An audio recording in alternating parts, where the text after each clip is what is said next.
नमस्कार, एशियाविल हिंदी के इस कार्यक्रम में आपका स्वागत है। मैं हूं वर्तिका। हमारे साथ हैं जेएनयू के centre for economic studies and planning और centre for informal sector and labour studies के प्रोफेसर प्रवीण झा। सर, स्वागत है आपका। धन्यवाद। सर, सबसे पहले आपसे जानना चाहेंगे कि जिस तरीके से कोरोना वायरस और उसके लॉकडाउन के बीच हमारे देश में केंद्र और राज्य सरकारों का तालमेल रहा है, उससे डिसेंट्रलाइजेशन और सेंट्रलाइजेशन की बहस एक बार फिर से डिस्कोर्स में है। और हाल फिलहाल में जो केंद्र सरकार और राज्य सरकारों को बात चल रही है इन लोगों के बीच में लॉकडाउन को लेकर जो नीतियां बनी हैं उसमें आप मौजूदा समय में डिसेंट्रलाइजेशन या सेंट्रलाइजेशन में से किस नीति को बेहतर मानेंगे और इसकी क्या वजह है? ऐसा वर्तिका, इसमें कहीं कोई संदेह नहीं है कि जो हमारा फिस्कल फेडरलिज्म जो है वो दुर्भाग्यवश सेंट्रलाइजेशन की तरफ बहुत ज्यादा लोडेड है। जहां तक जमीन पे काम करने वाली बात है उसमें काफी हद तक जो राज्य सरकारें हैं या उससे भी नीचे जो निकाय हैं, मसलन जिले के स्तर पे, ग्राम पंचायत के स्तर पे, म्यूनिसिपैलिटी के स्तर पे, इन सभी स्तरों पे जो है काफी कुछ काम होता है। और जैसे उदाहरण के तौर पे आप देखेंगे कि केरल में मसलन जो है, जो सबसे नीचे की निकाय जो हैं वो बहुत ही महत्वपूर्ण है और उन्होंने कॉन्स्टिट्यूशनली ऐसा एक प्रावधान किया हुआ है। तो दुर्भाग्य ये है कि भारतीय जो पॉलिटिकल स्ट्रक्चर रहा है उसमें ये समस्या शुरू से रही और हाल के वर्षों में खास करके नव उदारीकरण का दौर जब शुरू हुआ तो एक के बाद एक ऐसे कदम लिए गए और जिसमें बहुत महत्वपूर्ण कदम जिसका खामियाजा राज्य बहुत बुरी तरह से अभी भुगत रहे हैं वो था जीएसटी। लेकिन इस तरह के कई कदम लिए गए। तो ये एक देश एक टैक्स के नाम पे जो है वो पूरी तरह से समझिए कि राज्यों के हाथ में जो ऑटोनॉमी थी वो तकरीबन गायब हो गई। कुछ दो तीन ऐसे एरियाज हैं जिसमें उनके पास अभी भी छूट है, बट अदरवाइज उनकी समस्या है वो काफी गंभीर है। तो इन जनरल मैं कहूंगा कि जो हमारा फिस्कल फेडरलिज्म जो रहा है वो एक उपयुक्त ढंग का नहीं रहा है। जो हमारा कॉन्स्टिट्यूशन है उसके साथ वो कंसिस्टेंट नहीं है।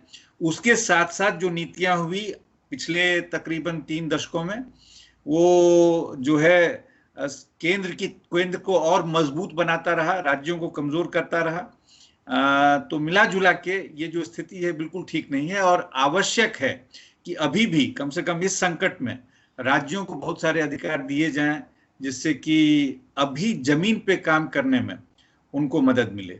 जी, तो किस तरीके के अधिकार दिए जाने चाहिए राज्यों को? और अगला सवाल असल में हमारा यही था कि क्या आपको लगता है कि हमारी इकोनॉमी का ओवर सेंट्रलाइजेशन हो रहा है? तो राज्यों को अभी फिलहाल कोरोना वायरस और उसके लॉकडाउन के बाद जो मुझे हालात हैं, जिस तरीके के इकोनॉमिकल स्ट्रेस से हमारी स्टेट गवर्नमेंट्स गुजर रही हैं, उनमें किस तरह की पावर्स वापस दी जानी चाहिए स्टेट गवर्नमेंट्स को? देखिए, दो बहुत स्पष्ट चीजें हैं, उसके अलावा बहुत छोटे मोटे चीजों की बात हम कर सकते हैं। पहली बात होती है कि किसी भी संकट से निपटने के लिए आपको रिसोर्सेज चाहिए। जी। राज्य सरकारों के पास जो अभी स्थिति है रिसोर्सेज की, और जो पिछला 40 दिन का लॉकडाउन रहा, अभी तो कुछ एक चीजों पे थोड़ा कंसेशन अभी मिला है, लेकिन उसके पहले स्थिति ये हो गई कि महीने डेढ़ महीने में किसी भी राज्य को देख लीजिए, उनकी जो रिसोर्स कलेक्शन जो थी, जो उनके पास जो आता था अपने स्रोत से, जिनको ओन टैक्सेस कहते हैं, वो घट के 10 से 20% वाले रेंज में आ गया। कुछ राज्यों में वो भी स्थिति नहीं है, उससे भी कम है। तो रिसोर्सेज को कैसे जो है उसको मजबूत करने के लिए क्या किया जा सकता है? अब जैसे उसमें एक बहुत ही आसान सी चीज की जा सकती है अगर इच्छा शक्ति हो, कि केंद्र कई चीजों पे सेस लगाती है। सेस एंड सरचार्जेस जो होते हैं, इनफैक्ट पिछले आप देखेंगे कई वर्षों में वो बढ़ता चला गया। उसका जो पूरे जो कंसोलिडेटेड फंड ऑफ इंडिया में जो पैसा जाता है उसका एक हिस्सा सिग्निफिकेंटली बड़ा होता चला गया है सेस और सरचार्जेस के माध्यम से। तो अभी एक चीज जो करनी चाहिए कि राज्यों को भी उसमें कम से कम 50%, उससे नहीं, मैं तो कहूंगा उससे भी ज्यादा, चूंकि उनकी जिम्मेदारी ज्यादा है, तो उसको जो है बांट दिया जाना चाहिए। इसी तरीके से जो तरीके हैं, मसलन वेज एंड एडवांसेस, जो मीन्स अपना जो है वेज एंड एडवांसेस वाली बात जो है, उसमें थोड़ा इजाफा किया गया है, लेकिन उसको और मजबूत करने की जरूरत है। जो उनकी एक फिस्कल डेफिसिट वाली जो राज्यों के लेवल पे है, उसको कैसे जो है और छूट दी जा सकती है। जो अभी 3% की बजाय जो है जो एक डेफिसिट की सीमा बांधी गई है, उसको 5, 4.5 उस रेंज में कैसे लाया जा सकता है। जो केंद्र सरकार राज्यों को पैसा देती है, उनको यह हक मिले, मसलन के जिस रेट पे वो बैंकों को पैसा आरबीआई देता है, तो जो रेपो रेट जो तय किया जाता है, क्यों नहीं राज्य सरकारों को भी उसी रेट पे दिया जाए। या ऐसा भी किया जा सकता है कि कुछ दिनों के लिए जो है ऑलमोस्ट इंटरेस्ट फ्री लोन जो है उस स्थिति में लाया जाए। तो मिला जुला के ये जो है रिसोर्सेज को लेके हैं, जो किया जा सकता है, ये सारी चीजें जो है कम से कम एज इमरजेंसी मेजर जो है, अगर ये किया जाए तो राज्य सरकारों के हाथ मजबूत होंगे। वो जिनको चाहिए वो अपना रिसोर्सेज वो जाएंगे, चाहे केंद्र सरकार के पास जाए, चाहे वो सेंट्रल बैंक के पास जाए और कहें कि हमें ये हमारी जरूरत है, हमें ये दिया जाए। लेकिन कम से कम वो हक की स्थिति में तो आप उनको लाके खड़ा करें। जब तक वो होगा नहीं तो जाएंगे कैसे। तो एक तो इस तरीके की चीजें हैं जो आर्थिक जो प्रश्न उठता है रिसोर्सेज को लेके। दूसरा, जो भी नियम कानून बनाने की बात है, उसमें उनको ज्यादा छूट दी जाए। अब आप देखेंगे कि भारत के अलग अलग राज्य अलग अलग स्थिति में हैं कोरोना संकट से निपटने की जहां तक बात है। कुछ राज्य हैं जहां पे बेसिक इंफ्रास्ट्रक्चर बेहतर किस्म का है हेल्थ को लेके, चूंकि वहां पे भी एक बढ़िया डिसेंट्रलाइजेशन वाला मॉडल था। और अच्छा डिसेंट्रलाइज्ड एक स्ट्रक्चर हो तो उसमें होता क्या है कि जो लोवेस्ट लेवल है उस पर कैपेसिटी होती है चीजों से डील करने की। तो अगर उनके पास कैपेसिटी है, चूंकि जो लोगों की जरूरतें हैं, जो नीचे के निकाय हैं उससे ज्यादा जुड़े होते हैं, चाहे वो मेडिकल सेंटर्स की बात हो या दूसरे किस्म की जरूरतें हो। तो इसलिए केरल ने जो है जिस तरीके से इसको डील किया है, अगर आप देखेंगे तो दुनिया भर में तमाम केरल की तारीफ करने वाले अर्थशास्त्री समाजशास्त्री हैं। और इसीलिए हैं कि ऐसा नहीं कि केरल का पर कैपिटा इनकम जो है बहुत ही ज्यादा है। पर कैपिटा इनकम के लिहाज से जो है हिंदुस्तान के कुछ और राज्यों के आसपास है, जो अबव एवरेज वाले राज्य जो हैं उनसे। लेकिन वो डील इसलिए भी कर पाया चूंकि इस तरह की स्थिति उनके पास थी। अब अगर आप उनके हाथ बांधते रहेंगे, वो कहते हैं कि भाई हमें ये छूट दी जाए, और केंद्र सरकार कहती है नहीं नहीं नहीं, आप वही करेंगे जो हम आपसे कहेंगे। इस बीच में हमको देखने को भी मिला कि लॉकडाउन और कोरोना वायरस के बीच में केरल और केंद्र सरकार कई बार लगा कि आमने सामने आ रही हैं। बिल्कुल बिल्कुल। तो ये जो एक वन साइज फिट्स ऑल वाली जो चीज है ना, वैसे ही बहुत गलत नीति है। आप राज्यों को स्वायत्तता दीजिए, मतलब हमारे सिस्टम में कम से कम इस स्थिति में। जैसा मैंने कहा, मैं तो शुरू से ही जब से इन चीजों के बारे में सोचता समझता रहा हूं, मुझे लगता रहा है कि ये बहुत ही चिंताजनक है हमारा जो पूरा ढांचा है फिस्कल फेडरलिज्म का। गांधी जी कहते थे ग्राम स्वराज, शुरुआत वहां से होनी चाहिए। ये कौन सा, मतलब ये ग्राम स्वराज तो भूल जाइए, ये राज्य स्वराज भी नहीं है। तो ये जो स्थिति है बिल्कुल अनुपयुक्त सी है, और निश्चित तौर पे जो है वहां उनको स्पेस मिलना चाहिए। जी, अब हम तीसरे फेज में हैं लॉकडाउन के, और अभी भी लॉकडाउन बढ़ाने का निर्णय केंद्र सरकार ले रही है। क्या ये लॉकडाउन बढ़ाना है या नहीं बढ़ाना है, इसका निर्णय राज्य सरकारों के हाथों में नहीं छोड़ा जाना चाहिए था? मेरी समझ से तो ये निर्णय पूर्णतः राज्य सरकारों पे छोड़ दिया जाना चाहिए। सेंटर एडवाइजरी जरूर इशू करे, जो उनकी अपनी जो चिकित्सा से जुड़ी हुई जो संस्थाएं हैं, वो देश भर में क्या स्थिति है उसका आकलन करें, उसके आधार पे जो है एडवाइजरी जरूर जारी करें। लेकिन अगर राज्य सरकारों को लगता है, जो कि जमीन के ज्यादा करीब है, कि कुछ और किस्म की नीतियां जो हैं वो बेहतर हो सकती हैं, ज्यादा कारगर हो सकती हैं। क्योंकि देखिए, अंततः जिम्मेदारी उनकी है।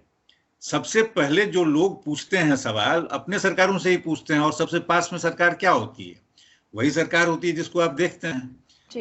जो मुखिया हो, उसके बाद इसी तरीके से आप ऊपर जाते हैं, और तो राज्य सरकारें फिर उस दृष्टिकोण से बहुत महत्वपूर्ण होती हैं।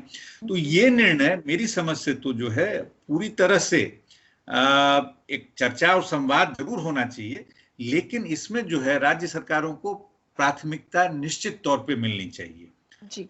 और दुर्भाग्य से वो हो नहीं रहा है। हम लॉकडाउन के, जैसा आपने कहा, कि तीसरे फेज में है, जी। और इसके आगे भी क्या होगा स्थिति स्पष्ट नहीं, क्योंकि जो नंबर ऑफ केसेस हैं पिछले 4-5 दिनों में हम देख रहे हैं कि वो कंटिन्यूसली 2000 से ज्यादा, अब वो 3000 के आसपास आ रहा है। तो उस रफ्तार से अगर हो रहा है, तो अगर उसको आधार बना लिया जाए कि जो है हम यहाँ से तय करेंगे, तो गलत होगा। वैसे भी वो 3-4 राज्य हैं जहां पे सबसे ज्यादा केसेस हैं। जी। आप अगर वही वन साइज फिट्स ऑल वाली चीज करेंगे, तो बहुत सारे राज्य जो जो जिन्होंने शायद बेहतर ढंग से इसको कंट्रोल किया है, जी। या वहां की स्थिति के बारे में हमें उपयुक्त जानकारी भी नहीं है। मसलन कई राज्य हैं जहां पे जो टेस्टिंग कैपेसिटी है बिल्कुल लिमिटेड है। तो आप उनकी मदद करें। टेस्टिंग कैपेसिटी कैसे हो, मेडिकल इंफ्रास्ट्रक्चर को कैसे ऑगमेंट किया जाए, इसके लिए मदद करें। जी। लेकिन ये जो महत्वपूर्ण निर्णय है उन पे छोड़ें। ये मेरी समझ से यही एक उपयुक्त रास्ता है। जी। सर, यहाँ पे जैसे हमारी बात हुई कि अभी तेजी से मामले बढ़ रहे हैं कोरोना वायरस के, लगभग 46,000 से ज़्यादा पॉजिटिव केसेस मिल चुके हैं भारत में, और लगभग 1,500 से ज़्यादा लोगों की जानें जा चुकी हैं। ऐसे समय में जिस तरीके से लोग वापस गए हैं शहरों से गाँवों की तरफ, अ, ये क्या दिखाता है? क्योंकि गाँव से तो वो शहर अपनी इकोनॉमिक स्थिति को बेहतर बनाने के लिए आए थे, जब वहाँ पे उनके पास में कोई रिसोर्सेज नहीं थे कमाने के लिए, उनको लगा कि हम कमाने के लिए शहर जाते हैं। तो एक ऐसी जगह लोग वापस उनका वापस जाना, बैक होना उन जगहों पे जहाँ कि पहले ही उनके पास में कमाने के लिए कुछ नहीं था, ये किस तरीके के फाइनेंशियल क्राइसिस की ओर इशारा करता है? देखिए, इसको एक व्यापक संदर्भ में देखना पड़ेगा। पहली बात तो ये है कि जब आपने ये निर्णय लिया, यानी कि हमारी सरकार ने, कि हम लॉकडाउन करेंगे, इस पे एक गहन चिंतन होना चाहिए था। हम जानते हैं कि हमारे देश में जो जिनको आप कहेंगे कि ऑलमोस्ट एनुअल बेसिस पे जो माइग्रेशन होता है, उसका स्केल बहुत बड़ा है। जी। टोटल माइग्रेंट वर्कर्स की संख्या जो है, अलग अलग एस्टिमेट्स हैं, और चूंकि हमारे पास आंकड़ों के लिए बहुत ठोस आधार नहीं है, फिर भी जो लोग इस पे काम करते रहे हैं, और मैं भी कुछ आंकड़े देखता रहा हूं, तो मेरा मानना है कि 55 से 65 मिलियन माइग्रेंट हमारे वर्कर्स हैं, अलग अलग जगहों पे। और ये वर्कर्स जो हैं, इनकी क्या स्थिति होगी अगर आपने इस तरीके से लॉकडाउन कर दिया? चिंतन इस पे होना बड़ा आवश्यक था, वो हुआ। उस समय हमारे टोटल केसेस जो हैं 500-600 थे कोरोना इन्फेक्शन के, और जब अब 40,000 के आसपास हो जाता है, तब आप कहते हैं जाओ वापस। अच्छा, ये जाओ वापस की स्थिति क्यों बनी? क्योंकि वो भूख से और तमाम किस्म के अभाव से बिल्कुल ग्रसित हो गए थे। उनके लिए ये पूरा का पूरा जो शहरों में जीवन था, दुर्काल वाली स्थिति बन गई थी। माइग्रेंट्स हैं, तो आपने उनको रजिस्टर भी ढंग से किया नहीं है। कई सारी माइक्रो स्टडीज आई हैं, बताती हैं कि जो चाहे वो भोजन के लिए जो सपोर्ट हो, चाहे कैश के लिए जो सपोर्ट हो, 100 में जो 90 माइग्रेंट्स हैं, माइग्रेंट वर्कर्स के बारे में मैं कह रहा हूं, जिनको वो हक ही नहीं है, क्योंकि आपने उनको ढंग से डॉक्यूमेंट नहीं किया।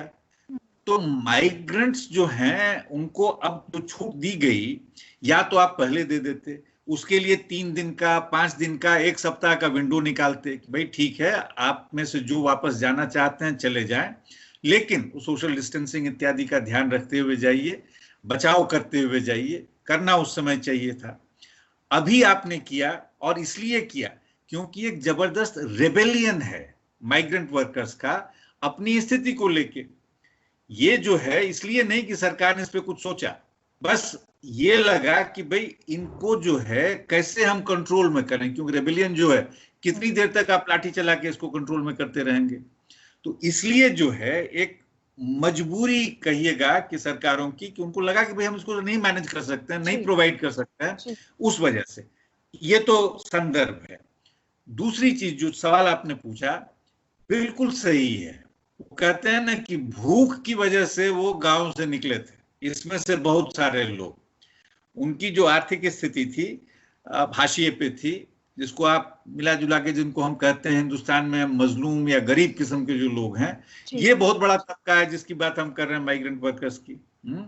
तो इसी स्थिति की वजह से वो वहां से निकले, यहां आए, और यहां भी क्या स्थिति बन गई, जो जिस तरीके से लॉकडाउन किया गया वही स्थिति जो है एक मजबूरी की, एक मजलूमियत की, एक भूखमरी की, वो बना दी शहरों में। लाइनों में 5-5, 6-6, 7-7 घंटे आप खड़ा कर रहे हैं और एक मील मिल पा रहा है लोगों को। तो इनको लगा कि अब कोई और चारा नहीं है, यहां से तो अब भागें। तो लोग पैदल चलना शुरू हो गए, जैसे तैसे चलना शुरू हो गए, जो भी हो सकता था करने लगे। और उन्होंने कहा कि जब भूखमरी से ही मरना है तो बेहतर है कि गांव में जाके भूखमरी से मरे, कम से कम अपने लोगों के साथ तो मरेंगे जी। तो स्थिति वहां बेहतर नहीं है, क्योंकि कृषि को लेके जो नीति है या ग्रामीण भारत को जो लेके नीतियां रही हैं, और ये सिर्फ पिछले 5-6 वर्ष की बात नहीं है, एक अरसे से है। 5-6 वर्षों में संकट बहुत गहरा गया है, ये भी मानने की आवश्यकता है। तो अब ये मजबूरी में यहां से वहां जा रहे हैं, वहां जाएंगे ना तो उनकी आर्थिक स्थिति में जो है कोई सुधार की संभावना है, कहां से होगा जी। न रोजगार है, न उनके पास एसेट्स हैं जी। और उसके साथ साथ एक खतरा जो है, राज्य सरकारें ट्रेन का टिकट तक देने में नानुकुर कर रही हैं। उनको क्या मिलेगा, कहाँ मिलेगा, किस तरीके का सपोर्ट जो है आप देख पा रहे हैं जी। बिल्कुल। तो ये उन लोगों के पास तो पहले से ही मेरी खुद बात हुई, कुछ जो प्रवासी मजदूर फंस गए थे दिल्ली एनसीआर में, उनसे उन्होंने खुद कहा कि हमारे पास में जितना पैसा थोड़ा बहुत बचा हुआ था वो पहले और दूसरे लॉकडाउन तक खत्म हो चुका है, और कुछ फैक्ट्री मजदूरों ने तो फैक्ट्री मालिकों ने मजदूरों की तनख्वाहें तक नहीं दी हैं। ऐसे लोग जब खाली हाथ गाँव में लौटेंगे तो ये बड़ी भयावह स्थिति लगती है। लेकिन फिर भी अगर आपसे जानना चाहें कि हमारी इकोनॉमी फिलहाल इस कोरोना वायरस और इस पूरे लॉकडाउन के बाद आज किस स्थिति पर खड़ी है, और जैसे आपने कहा कि वापस एग्रीकल्चर एग्रेरियन सोसाइटी की तरफ या गांव की तरफ जो लोग लौट रहे हैं, वो इंडियन कैपिटलिज्म जो एक पोर्शन है हमारी अर्थव्यवस्था का, उस के कितने बड़े सिंक के तौर पर वो काम कर रही है। हमारे गांव जो शहरों में बढ़ता हुआ पूंजीवाद है, उसके कितने बड़े सिंक के तौर पे काम कर रहे हैं, और कितनी देर तक वो इसे झेल पाएंगे। देखिए, दो चीजें हैं इसमें।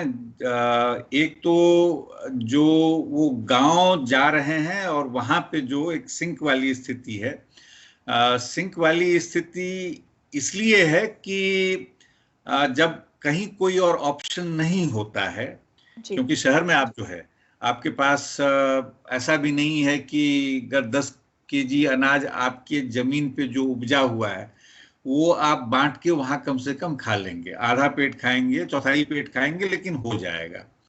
लेकिन यहाँ जब आप एक ऐसी स्थिति देख रहे हैं कि जब कुछ भी नहीं मिलने की स्थिति हो तो क्या होगा। तो ये जो चीज है, इसलिए वो सिंक वाली बात जो है, वो एग्रीकल्चर का रोल जो है या रूरल सोसाइटी का रोल जो है, आपके पास जो भी थोड़े बहुत एसेट्स हैं उसको कैसे हम बांट के अपने शरीर को इंटैक्ट रख पाएं, ये वहां होने की संभावना है। दूसरा जो आपने प्रश्न पूछा कि भारतीय अर्थव्यवस्था की स्थिति और उससे इसको कैसे हम जोड़ें, तो देखिए अर्थव्यवस्था, ये कोरोना वाला संकट जो शुरू हुआ, इस प्रसंग के पहले ही अर्थशास्त्री दर अर्थशास्त्री, बहुत सारे नामी गिरामी लोग एक मुहावरे का इस्तेमाल कर रहे थे कि भारतीय अर्थव्यवस्था आईसीयू में है। रघुराम राजन उन्होंने ये कहा, और भी कई अर्थशास्त्रियों ने जो है, कि एक संकट काफी गंभीर सा हो गया है हमारी अर्थव्यवस्था का। उसमें जो है होता ये रहा है कि नीतियों की वजह से, चूंकि एक इम्बैलेंस हमारा जो है रूरल वर्सेस अर्बन को अगर हम संदर्भ में रखें तो रूरल हाशिए पे हो जाता है, तो वहां तो स्थिति और भी गंभीर हो रही थी। वर्तमान में ये हुआ, जिस तरीके से लॉकडाउन की स्थिति बनी, तो हमने ये देखा कि जो बहुत जरूरी चीजें कृषि के लिए हैं वो भी बाधित हो गई थी। मसलन हार्वेस्टिंग, जो अनाज मंडी में आएगा, इन सब को लेके ठोस आंकड़े हैं।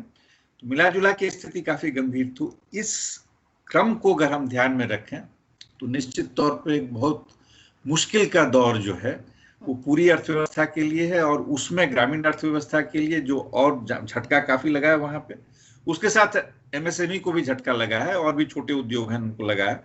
लेकिन उसमें जो लोग वापस फिर जाते हैं तो क्या संभावना है, ये एक बड़ा चिंताजनक मसला है। जी, यहाँ पे सर अगला प्रश्न आपसे ये जानना चाहेंगे कि जो ये ग्लोबलाइजेशन के दौर में कोरोना वायरस की वजह से भारत और बाकी सब देशों ने जिस तरीके से लॉकडाउन किया है, उसका एक टोटल अगर पूछा जाए तो ग्लोबलाइजेशन और पूरी डेमोक्रेसी पे क्या फर्क पड़ सकता है?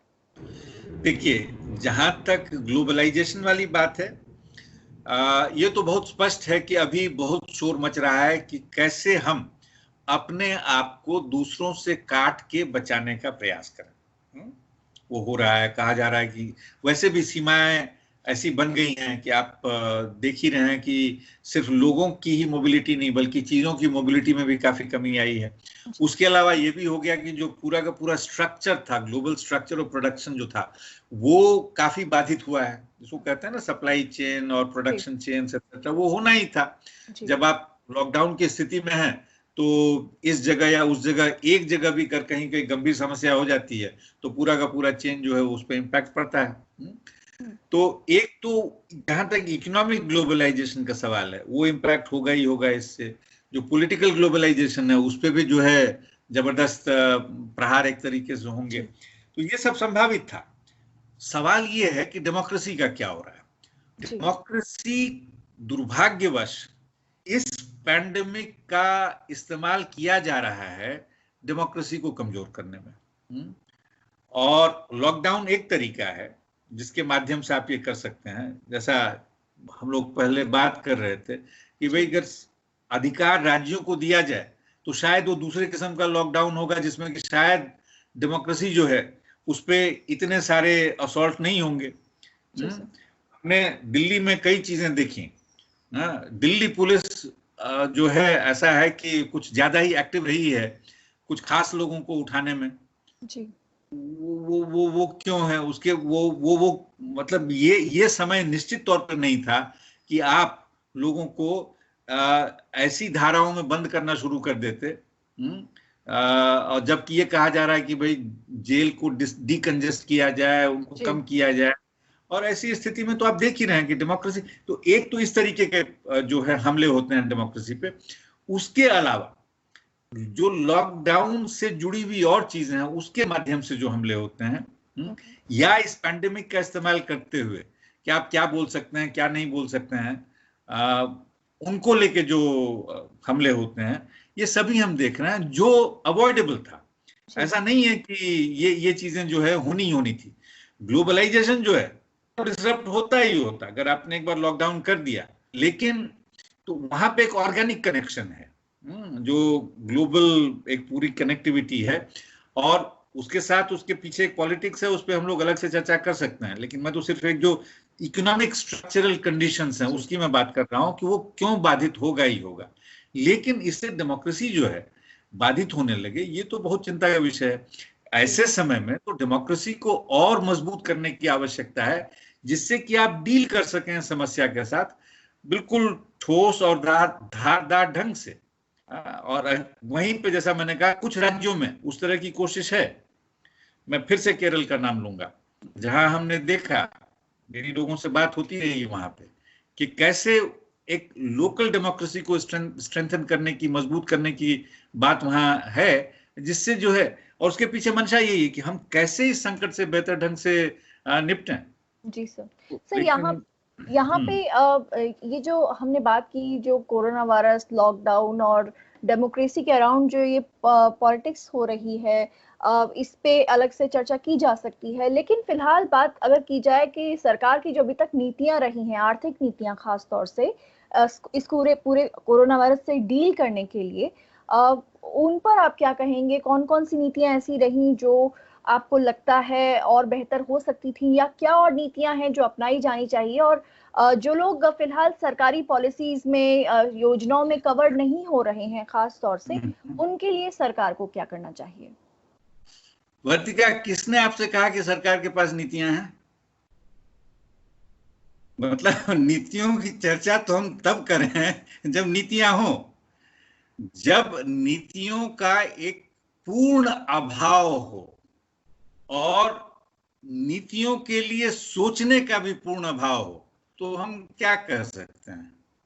एक विचित्र सी स्थिति बनी हुई है जहां पे लगता है कि जो आवश्यक सोचने का भी इन्वेस्टमेंट होना चाहिए कि हम कैसे डील करें, वो बिल्कुल एब्सेंट है, वो गायब है।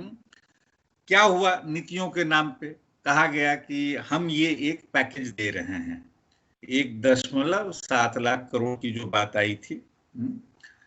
पहले तो ये है कि उसमें से आधी से ज्यादा चीजें जो थी वो ऑलरेडी 1 फरवरी के बजट का हिस्सा थी। वो चीजें वैसे भी बाई अर्ली अप्रैल होना था। मसलन जो किसान सम्मान योजना जो है, उसमें जो निधि मिलनी है, उसमें जो पैसा जाना है, उसका तो इंस्टॉलमेंट वैसे ही ड्यू था। तो अगर आप इन सारी चीजों को जोड़ के देखें, तो आपको बहुत स्पष्ट हो जाएगा कि ये जो है आंकड़ा जो दिया गया वो काफी अनुपयुक्त था। सरकार को कम से कम जो बात कहनी चाहिए उसके पीछे एक ट्रांसपेरेंसी हो, किसी भी सरकार के लिए बहुत आवश्यक होता है वो। उसके अलावा जब लॉकडाउन की बात हो रही थी, उसके ठीक पहले जो है, जब एक राज्य सरकार जो है कहती है कि भाई हम जो जिस तरह से क्राइसिस को देख रहे हैं, कम से कम हम 20,000 करोड़ जो है, राज्य सरकार कह रही है कि हम चाहते हैं कि इतना खर्चा जो है हमें प्लान करने की आवश्यकता है। केंद्र सरकार के जो मुखिया हैं उन्होंने क्या कहा पूरे देश के लिए? 15,000 करोड़। क्या सोच के कहा? कहीं कोई कैलकुलेशन होना चाहिए ना। आप चाहे मेडिकल इंफ्रास्ट्रक्चर की जो आवश्यकताएं हैं अगर उसको ध्यान में रखें, या और भी जो दूसरे किस्म के इंफ्रास्ट्रक्चर की बात है, उसके वो तो एक लेवल पे है। उसके अलावा जो एक इमीडिएट रिलीफ के लिए जो आपको चाहिए, कई अर्थशास्त्री ने कहा, बहुत सारे एक्टिविस्ट ने कहा जो जमीन पे काम कर रहे हैं, कि आप प्रति हाउस होल्ड जो है कम से कम प्रति माह 7,500 रुपए जो हैं वो ट्रांसफर करने का प्रावधान कीजिए। क्या होता है? थोड़ा बहुत जो है वो इजाफा होता है, जो ओल्ड एज पेंशन है, या मान लीजिए जनधन योजना में जो 500 रुपए दिए गए उस समय। तो इस सब तरह की चीजें जो कुल मिला के जो सारी चीजें हुई थी, वो 1.7 लाख करोड़ वाले खर्चे से मैं कह रहा हूं जिसमें ये सब हुआ, वो भी कुल मिला के तकरीबन 40,000 के आसपास आया हो, 40,000 करोड़ के आसपास आया होगा, जो नई चीजें जो हुई होंगी। जो मैं कह रहा था ना आपसे कि अगर बजट में देखें चीजों को तो उसको ये करके देखें, तो मुझे लगता है कि जो एक जरूरत है, और ऐसा नहीं है कि हिंदुस्तान कोई बहुत ही गरीब देश है, हमारे पास संभावनाएं हैं, हम ये कर सकते हैं। मसलन जैसे खाद्य सुरक्षा के लिए जो हमारे पास स्टॉक था 70 मिलियन टन से ज्यादा था, अलग अलग एस्टिमेट्स हैं, किसी ने 77 मिलियन टन कहा, किसी ने तो 100 से ज्यादा भी कहा। जो तो हम अभी उन डिफरेंट एस्टिमेट्स में ना जाएं, हम सिर्फ ये कहें कि भाई जब जरूरत है आपको, तो आपको कम से कम जो है 10 मिलियन टन मिनिमम जो है वो रिलीज कर देना चाहिए, इन नो टाइम, जिससे कि जिनकी जरूरत है और गंभीर समस्या है उनको आप एड्रेस कर पाए। आज सुबह बात हो रही थी राहुल गांधी की नोबेल पुरस्कार विजेता अभिजीत बनर्जी से, तो उन्होंने कहा कि आधार बेस्ड पीडीएस पर नेशनल क्लेम दे देना चाहिए, और साथ ही में उन्होंने कहा कि जो राशन कार्ड है उसको फॉर लिमिटेड पीरियड एक टेम्परेरी राशन कार्ड देना चाहिए, जो एक तरीके से ब्लैंकेट राशन कार्ड हो और वो सभी के लिए अवेलेबल हो, तभी जो भुखमरी की समस्या जो आने वाले दिनों में हो सकती है, या फिर जो जिन लोगों की नौकरियां चली गई या उनके रिसोर्सेस खत्म हो गए और कमाई का कोई जरिया नहीं है, वो एक हद तक अपने आप को सेफ महसूस करेंगे, तभी जो उनके पास बचा कुचा पैसा होगा वो इकोनॉमी में दोबारा से आएगा, वरना तो हमारी जो डिमांड होगी वो रिवाइव होने में बहुत मुश्किल हो जाएगी। इस पर आप क्या कहेंगे सर? देखिए, बिल्कुल सही बात है, लेकिन इसमें मैं एक दो चीजें जोड़ना चाहूंगा। मसलन एनएफएसए में जो है ये है कि भाई एक जो 60 से ज्यादा प्रतिशत हमारे हाउस होल्ड जो हैं तकरीबन उनको कवरेज देने की बात है। मैं तो ये कहूंगा ये समय नहीं है कि आप उस पे जो है कोई सीमा रेखा लगाएं, आप इसको यूनिवर्सल कर दीजिए। अभी जो भी चाहते हैं वो अपने आप को रजिस्टर करें, लोकल लेवल पे कहें कि हमें खाद्यान्न की आवश्यकता है जी। हमारा जो स्टॉक है, हमारा जो भंडारण है इतना है कि मुझे नहीं लगता है कि इससे कोई बहुत बड़ा चैलेंज हमारे लिए खड़ा हो जाएगा। कहा गया कि रबी की फसल जो है अच्छी हुई है, आगे की संभावनाएं भी अच्छी हैं। ऐसी स्थिति में जो भी चाहते हैं, इसलिए मैं ये कह रहा हूं, मैं तो ये कह रहा हूं कि आधार कार्ड भी भूल जाइए, आप इसको सिर्फ ये मान के चलें कि एक यूनिवर्सल जो डिसबर्सल है हम वो करने को तैयार हैं। लाइन में कौन लोग खड़े होंगे, कौन उस मांग के लिए आएंगे? अपने आप जो टॉप 15-20% हाउस होल्ड्स हैं वो तो नहीं कहेंगे ना कि हम भी जो है हमें भी खाद्यान्न दीजिए। तो ये करने का, और उसके लिए जो है कोई कार्ड जो है नहीं मांगा जाए। आप अगर कह रहे हैं कि ठीक है, एक तरीका हो सकता है, हम वोट देने जाते हैं ना, वोट देने जाते हैं तो हमारे उंगली पे एक निशान लगा दिया जाता है, head of the house hold जाए, 2 महीने का या 3 महीने का, एक कोई डुप्लीकेशन नहीं होगा, कोई समस्या नहीं होगी, किसी कार्ड की आवश्यकता नहीं है। ये बहुत ही एक आसान उपाय हो सकता है। तो अगर इच्छा शक्ति हो तो ये किया जा सकता है। कई राज्यों में क्या होगा कि ठीक है हम जो भी देंगे वो पब्लिकली देंगे, ग्राम पंचायत कर रहा है, वहां एक सभा होती है, सभा में फिर जो इस तरीके की संभावनाएं जिसको हम कहते हैं करप्शन, वो अपने आप ही गौण हो जाती हैं। लोगों का नाम रजिस्टर में होगा, कहेंगे भाई आप हाथ उठाएं, जो नहीं आ पाए वो कल आएंगे, या जो नहीं आते हैं इसका मतलब उनको जरूरत नहीं है। तो कार्ड्स इत्यादि की बात जो है ना, चाहे वो आधार कार्ड हो चाहे राशन कार्ड हो, ये बहस जो है मुझे लगता है बहुत उपयुक्त बहस इस समय के लिए नहीं है। सर, आखिरी सवाल हमारा यहाँ पे ये रहेगा कि ये जो कोरोना वायरस पेंडेमिक आया है, जिस तरीके के मार अर्थव्यवस्था पर पड़ी है और जिस तरीके की मुसीबतें राज्य सरकारों को अपने संसाधनों को लेकर सामने पेश आई हैं, इस पूरी परिस्थिति को मद्देनजर रखते हुए हम क्या 2 बेसिक लेसन या क्या 3 बेसिक लेसन ले सकते हैं, और आगे की रिवाइवल के लिए जो उपाय हैं उनमें उनको कैसे ऐड किया जा सकता है? देखिए, पहली बात जो आपका पहला प्रश्न है उससे जुड़ा हुआ है कि हमारा जो ढांचा है, संघीय ढांचा, उस पे गंभीर चिंतन की आवश्यकता है। मेरा मानना है उसमें मेजर चैलेंजेस हैं, उन चैलेंजेस को एड्रेस करना जो है बहुत ही आवश्यक है। ये चैलेंजेस रिसोर्सेज को लेके हैं, रिसोर्सेज कहाँ से उगाए जाते हैं, कैसे बढ़ते हैं, मुझे लगता है उसको रिविजिट करने की आवश्यकता है। मेरा मानना है जीएसटी जो था ये हमारे संघीय ढांचे पे एक बहुत बड़ा असॉल्ट था। मैं तो ये कहूंगा कि अगर राज्य सरकारों में इस तरह की इच्छा शक्ति है तो वो कहें कि इमीडिएटली इसको रीथिंक किया जाए।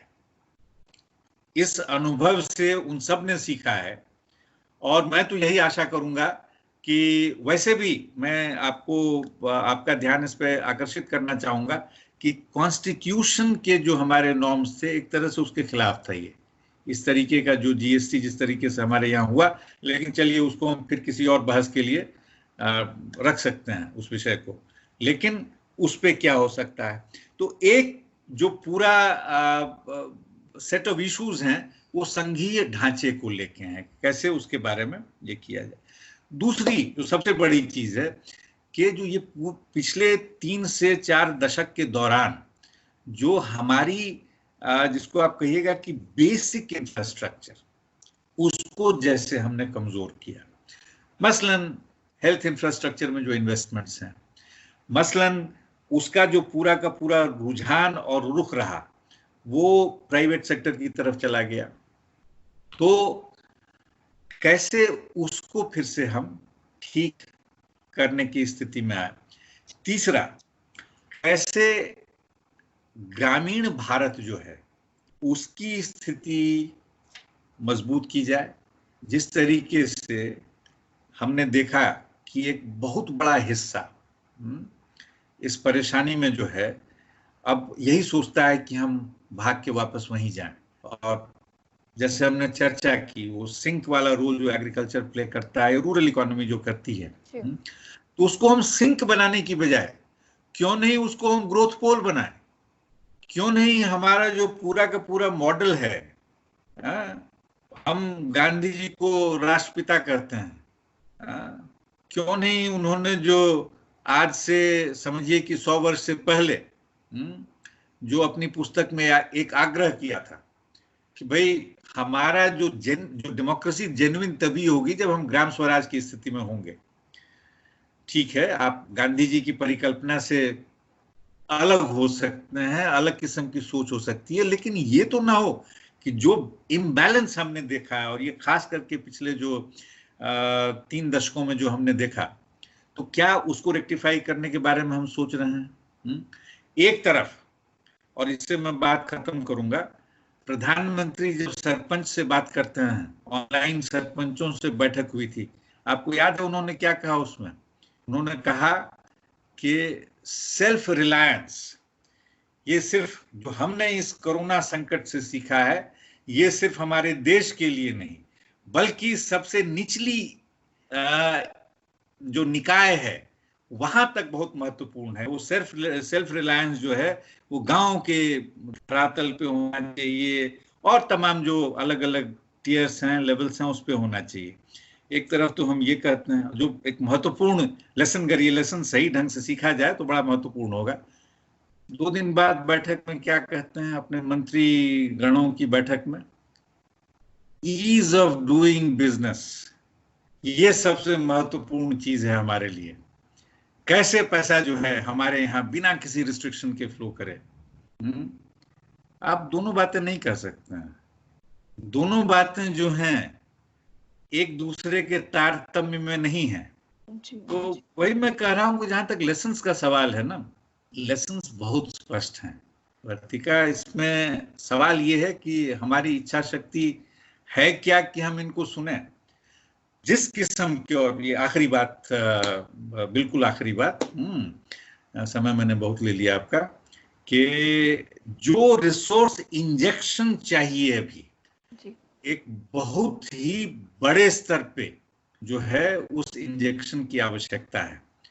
जो इंडस्ट्री है, कोई कह रहा है कि 16 लाख करोड़ दे दीजिए, कोई कह रहा है 6 लाख करोड़ दे दीजिए, कोई कह रहा है 9 से 10 लाख करोड़ दे दीजिए। हम तो ये कह रहे थे कि आप 3 से 5 लाख करोड़ जो है, जो हमारे नागरिक जिनकी बड़ी बुनियादी जरूरतें जो हैं वो बुरी तरह से प्रभावित हैं, उनके लिए इतने का इंतजाम कर दीजिए। और वो किया जा सकता है। अभी भी जो है संभावनाएं तलाशी जा सकती हैं। स्थिति काफी बिगड़ी है, लेकिन ऐसा नहीं है कि कुछ किया नहीं जा सकता। तो प्रायोरिटीज का सवाल है वर्तिका। जी, जी सर, यहाँ पे हमारी प्रायोरिटीज का सवाल है बिल्कुल। और हमें कोरोना वायरस के दौरान ये समझना होगा, एक बहुत अच्छा मौका लॉकडाउन ने हमको दिया है कि एक देश के तौर पर, एक बड़ी अर्थव्यवस्था के तौर पर हमारी प्रायोरिटीज क्या होनी चाहिए और हमारी प्रायोरिटीज क्या हैं, इस पर दोबारा से सोचने का मौका है हमारे पास में। और हमारे साथ हैं, हमारे साथ अभी तक बातचीत में जुड़े थे जेएनयू के centre for economic studies and planning और centre for informal sector and labour studies के प्रोफेसर प्रवीण झा। आपने इकोनॉमी के सेंट्रलाइजेशन और डिसेंट्रलाइजेशन पे बात की, साथ ही में लॉकडाउन का डिसीजन राज्यों के पास हो या केंद्र सरकार के पास हो, उस पर बात की। भारत में गांव में ग्राम स्वराज्य कैसे लाया जा सकता है, उस पर बात की। हम कोरोना वायरस से हुए लॉकडाउन से क्या सीख सकते हैं, क्या सीख हमें मिल सकती है, और किस तरीके की नीतियां केंद्र सरकार को फिलहाल लागू करनी चाहिए, उन पे बहुत जानकारी भरी ये बातचीत रही। और हमारे साथ जितने दर्शक जुड़े हुए हैं, हम उनसे गुजारिश करेंगे कि इस बातचीत को जितना ज्यादा दूर हो सके उतने दूर पहुंचाया जाए, ज्यादा से ज्यादा लोगों में शेयर किया जाए, ताकि ये बात कहीं ना कहीं सरकार तक पहुंचनी चाहिए कि असल में एक अर्थव्यवस्था के तौर पर हम किस तरीके से इस संकट से निकल सकते हैं और क्या नीतियों पर दोबारा से पुनर्विचार की जरूरत है। सर, हमारे साथ जुड़े रहने के लिए आपका बहुत बहुत शुक्रिया, और हमारे साथ जितने दर्शक इस समय जुड़े हैं उनका भी बहुत शुक्रिया। देश और दुनिया की बाकी जानकारी के लिए आप बने रहिए एशिया वर्ल्ड हिंदी के साथ। नमस्कार।